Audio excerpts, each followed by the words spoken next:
fellow Beastians, here's your one and only Gaming Beast, and today I'm going to give you my quick, non-spoiler review of Batman v Superman: Dawn of Justice, which I watched it today, and it's just going to be really quick. I'm going to have a spoiler review as a Beastcast episode, probably sometimes next week. I want you guys to go out and watch it, but I'm going to tell you a couple of things just to be sure if you want to watch it. Okay, this goes out to all the people who watch my stuff, all that I know, and who I also don't know, obviously. Obviously, also to Lucifer's Lawyer and Death Adder 83, and also, Retro Kaiser, who are guys, and any of my other friends, but especially those that are really into, and of course, Tomcat X, who are into superheroes. Well, this movie was very emotional for me because I wanted to see these two characters interact. Ever since I was a little kid, ever since I read my first DC comic book, Batman and Superman have been always teaming up. Ever since I saw the first Batman movie, the first Superman movie too, obviously, and then the first Batman movie, which came out later. I have mixed feelings about this film, and a lot of people do too. There's a lot of people who can't stand it, as you can see on Rotten Tomatoes.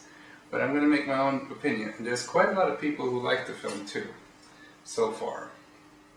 But my opinion is that the film really tries to be super serious, and it's pretty dark. It's very gloom and doom, but it's kind of weird because it's all gloom and doom, but then they make the costumes and everything the right way, like pretty much. It's not perfect, but still I can recognize who's Batman, who's Superman, who is Wonder Woman. So in that case, it's already better. But it's definitely dark. There's almost, I will say the movie tries, and they're very ambitious, and it's trying, and it does succeed for a lot of times to be very epic, very grand scale storytelling, as it should be with these characters.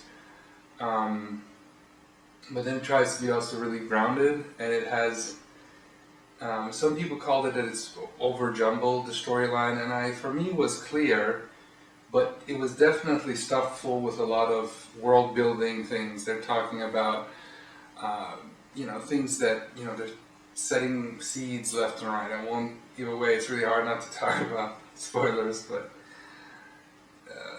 you probably heard, this is Dawn of Justice. They're setting up Justice League, but it hasn't been as bad.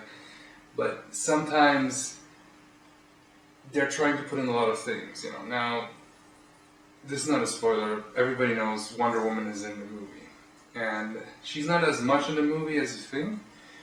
But the scenes that she's in, she's effective. And Gal Gadot, I must say, she's really vibrant, and I like her as Wonder Woman. She is she's in the final battle as Wonder Woman. She has some scenes with Bruce Wayne, but that's all I'm gonna say. But it was pretty amazing seeing someone if you can say anything about Zack Snyder, but he is he is an artist when it comes to making visually pleasing cinema, and he actually, I feel that he matured in his film style. He matured in his style because he went away from his old things of a lot of the slow-mo. He went away from that for the most part. But if you're not really a DC fan, just casually, that's the problem with DC. Most people, they might know Batman and Superman, but that's pretty much it. They don't know a lot about the lore, so they might be looking at it and was like, what the fuck is going on? What is this? What is that? And there's definitely a couple of scenes, there's the dream scene. That's all I'm going to say. I'm going in a minefield here with spoilers. Believe me, I've watched the movie, so it's and that was a bit jarring, but I like what they were trying to do. I was like, still. And then there was some, what I call Snyderian editing, which is Zack Snyder style editing, where there's some things, you know, image. It wasn't as bad as Man of Steel. It was better. It was better, and and then there was areas in the film where actually the pacing, everything was fine, and then it was like a little bit off. So there was nitpicks in the film, but overall there's great potential. And what I see in this film is like really the beginning of an expanded universe.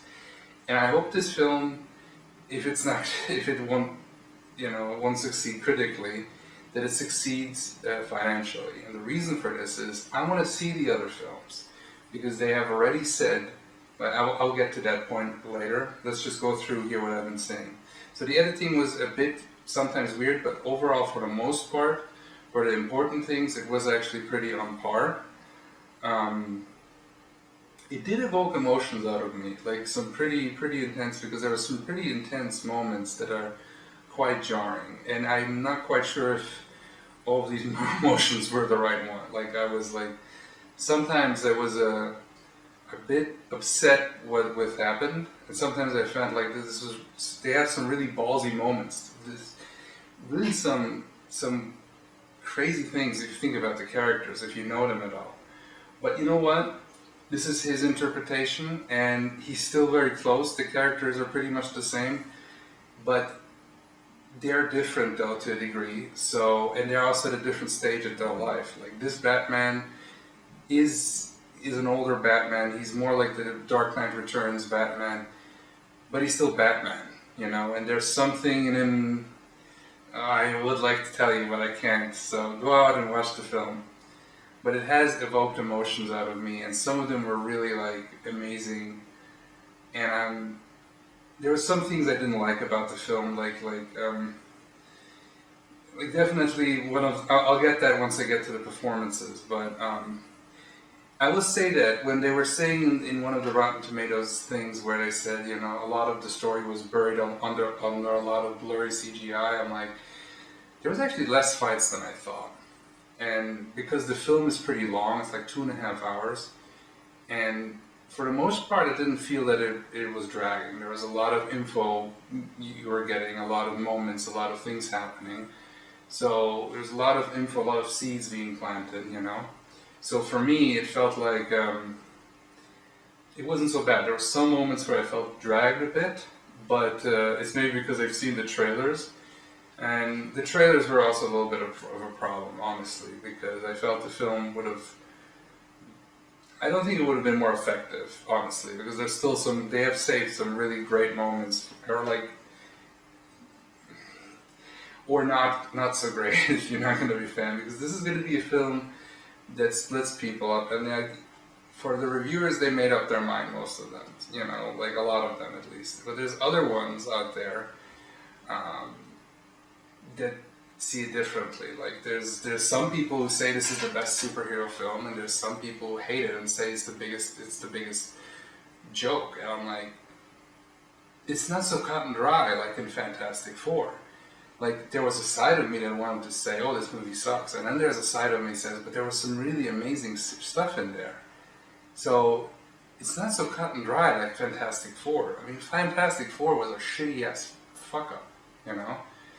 This I feel, because of the development problems that it had, I feel that, especially with the script, is because it was the David Goyer script that got then rewritten by Chris Terrio. I feel there was too many hands involved in the pot, you know? If there's like one vision, that's why the next films are going to be really important, like Suicide Squad and everything, Wonder Woman, they have to convince also on a critical level. And in Justice League, it has to be written by one person only. If Chris Terrio, you know, if he can just do his thing himself, and maybe, how about doing a different director? I mean, I'm not against Snyder, like in a sense, like Snyder should be in charge of all the visual elements, and then another director in tandem, like somebody who understands him, but also, I'm not quite sure here because I'm not quite sure. That's what I want to say. But the action, if nothing else, the action was amazing. Although some characters did some things again that I'm like, again, scratch my head. But the action, the visually, was amazing. And especially seeing Superman, Batman, and Wonder Woman together on the screen doing shit. And it was fucking amazing. I've been waiting for this moment since I've been a little kid. You know, I always thought, why don't they do this earlier? You know, but I kind of given up on this. But this is not my perfect vision. I'll say right away, this is not the perfect movie, but it is. They wanted to make this more serious, more for an adult audience. And again, I'm not quite sure how I feel about this because I love the Marvel movies so much, which are able to mix.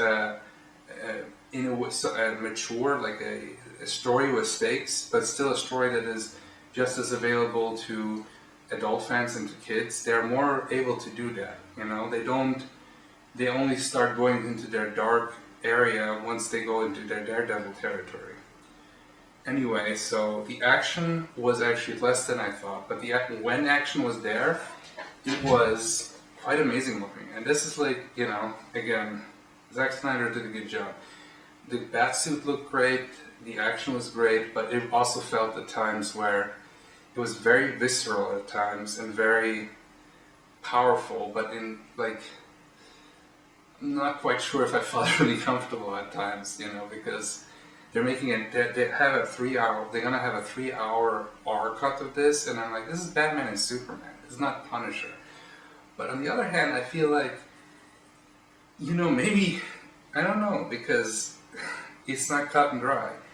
I have a side of me that does like it, but I definitely want to see more. Anyway, so I'm going to go ahead. There was good moments, and then there were some things in it that I didn't like. And if it wouldn't have had this ending and everything that it had, then I don't know what I would have thought. Then I would have, but it's still, everything had a great payoff. Everything flowed well together in the end, even though sometimes you feel like, what is going on? But in the end, I mean, I understood it. I know my comic book stuff, but I'm also thinking of somebody who doesn't understand these things. Anyway, performances, just quick. Ben Affleck, he was great. He was great as Batman, as Bruce Wayne. But he's definitely Batman and Bruce Wayne, the old man, you know, the one from Batman, The Dark Knight Returns. Like, I don't want to go away more. Like, but he did a good job. I think for a lot of his naysayers, no, he did a good job. And he looks the part. The Bat costume is amazing, but he's also able to pull off some. He's definitely jaded. That's what I'm going to say. He's definitely very jaded. And that was a little bit to me like a bit, but I understand which type of Batman they're going for. So for that, it was good.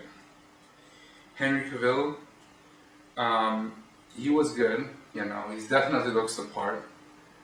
But again, this whole film is very serious, very dark, and it was.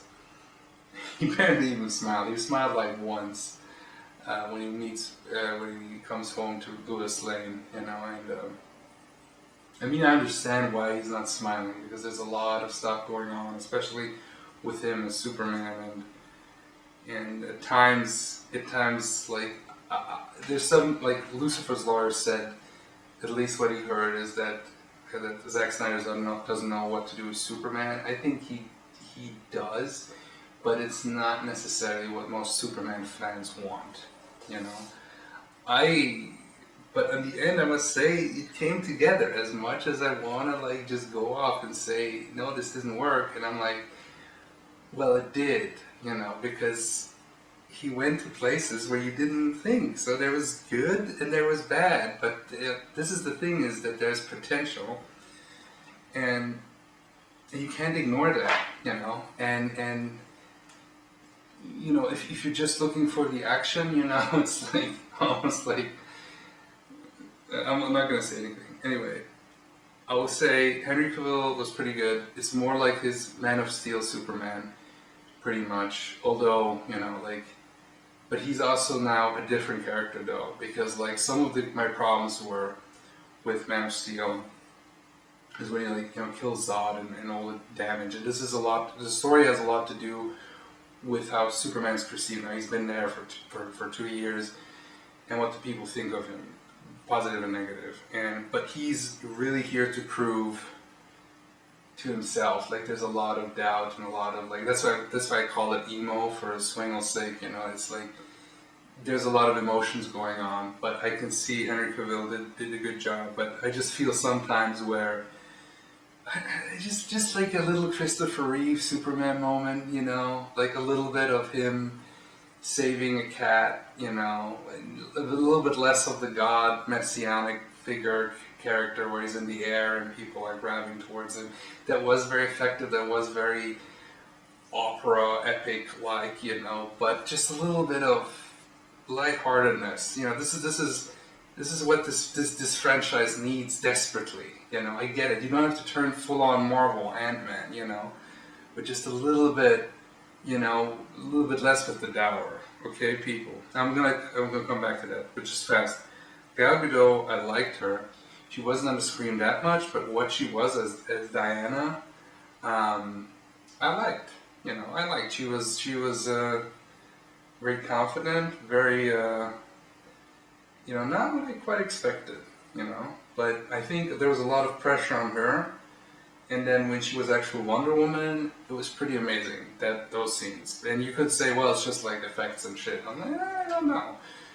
I think she had some good chemistry going on there with Batman. And maybe if I rewatch it, maybe I think differently, but this was my first impression, okay? Jeremy Irons, nobody talked about Jeremy Irons really, but I liked him as Alfred. You know, he's a pretty good standard Alfred. He was a little bit of a, you know, like a, hey, I'm Alfred, but I'm not just the nice butler, you know. He's like the fucking engineer Alfred, you know. He was like doing all the gadget shit and whatever. He's pretty cool. And then there's, I don't even know, what was the guy's name? No. You know, the guy who played Lex Luthor. Sorry, I'll put it here in the description or something, but the guy who played Lex Luthor, I didn't care for him. That was one of the weakest points, and I can see people. There's some people, I guess, like, I didn't. They did a different Lex Luthor, and that's okay. They want to keep it fresh. I get it, because Lex Luthor has been on the screen like almost in every Superman film or TV show that has been a Lex Luthor. But I didn't expect a you know, Lex Luthor from the original '78 film with what's his name? Of course, I didn't write down the name, even though I was planning to. But anyway, that guy, didn't like him. He I don't know exactly what he was trying to do as Lex Luthor. There was some parts that I thought were better because I got it what he wanted to do. He was trying to do away in a sense, but yeah, I felt Jesse Eisenberg, that's his name, Jesse Eisenberg, right? And Jesse Eisenberg, not my favorite. He's the weakest performance by far, and of course Amy Adams as Lois Lane. She did a good job. You know, she was you know, sassy and as she usually is, very standard Lois Lane, but good. You know, and yeah, and you know, I like, you know, she's in a relationship with Superman pretty much from day one. I'm okay with that. Other than that, there was some very short moments with Perry, but anyway, these are the main characters really, and yeah. All I'm gonna say is that this film needed way more humor. It doesn't have to be a jokey film. They had little specks of humor, but there was so little of it, and in comparison to all the dour and like it just felt really heavy, you know. But on the other hand, they're taking this very seriously and they want to go with a different direction. I understand that, but you need to have more comic, a little bit more, you know, like people complained already about the one thing when Superman is asking, I thought she was, is she with you? No, I thought, and then Batman answers, no, I thought she was with you. And, like, I don't have to laugh out loud. This doesn't have to be Iron Man 3, okay? This doesn't have to be Ant-Man. I get it. You want to make an epic story, and you want to make it where people take these characters seriously, you know? And it's very easy to make fun of superheroes, so they want to be extra careful that you take the shit seriously. And I say, okay, we take it seriously. So basically what I felt is change some things in the editing, focus down the storyline. That's what it should have been done. You know, like cut through a lot of the stuff more. The characters, I felt they've tried to go really ballsy with some things, and I felt sometimes he went over the mark at times, but that's my opinion. But in the end, it still stayed true, and there was actually character development in the very end with some characters, and I didn't expect that, but it still happened. So, yeah, and they already said that Justice League will be a lighter tone, and I said, you gotta have a lighter tone. Honestly, with this film, it's really like just dark and grim, you know, like you gotta loosen up, you know, Warner. Like, don't worry about the critics. Look, it's not my favorite film, but I enjoyed it. That's how I want to say it. It had problems. I enjoyed it still for what it was. And really what I want to see is more of this universe with the future films.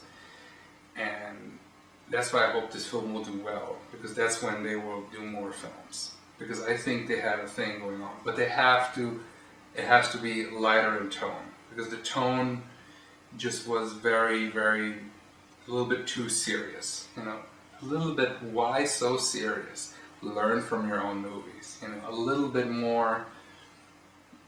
That's why Justice League. I'm guessing it's going to be Flash. He's going to be the jokey guy, you know. So, and that's okay. They need a guy like that. You know, they need to have something like that because, you know, the thing about the Marvel movies, there was very dark moments.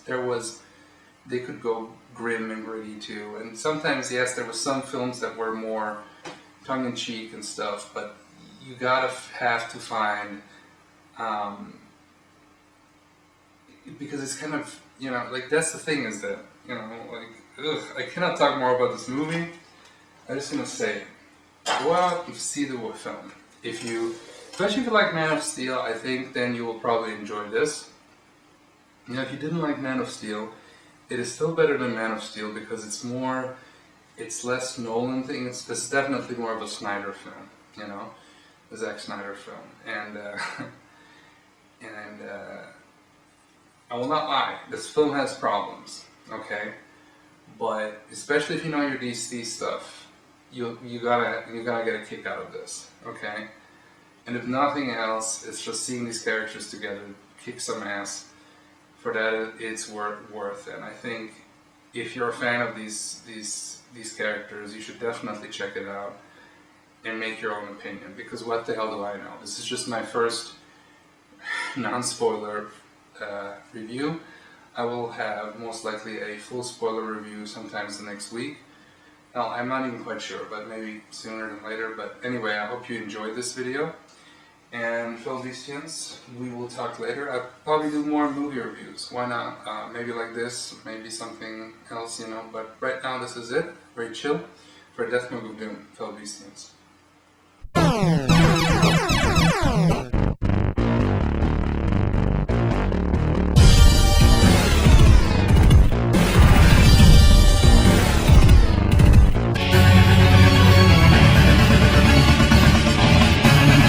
Mondo Cool! That's right, boys. Mondo Cool.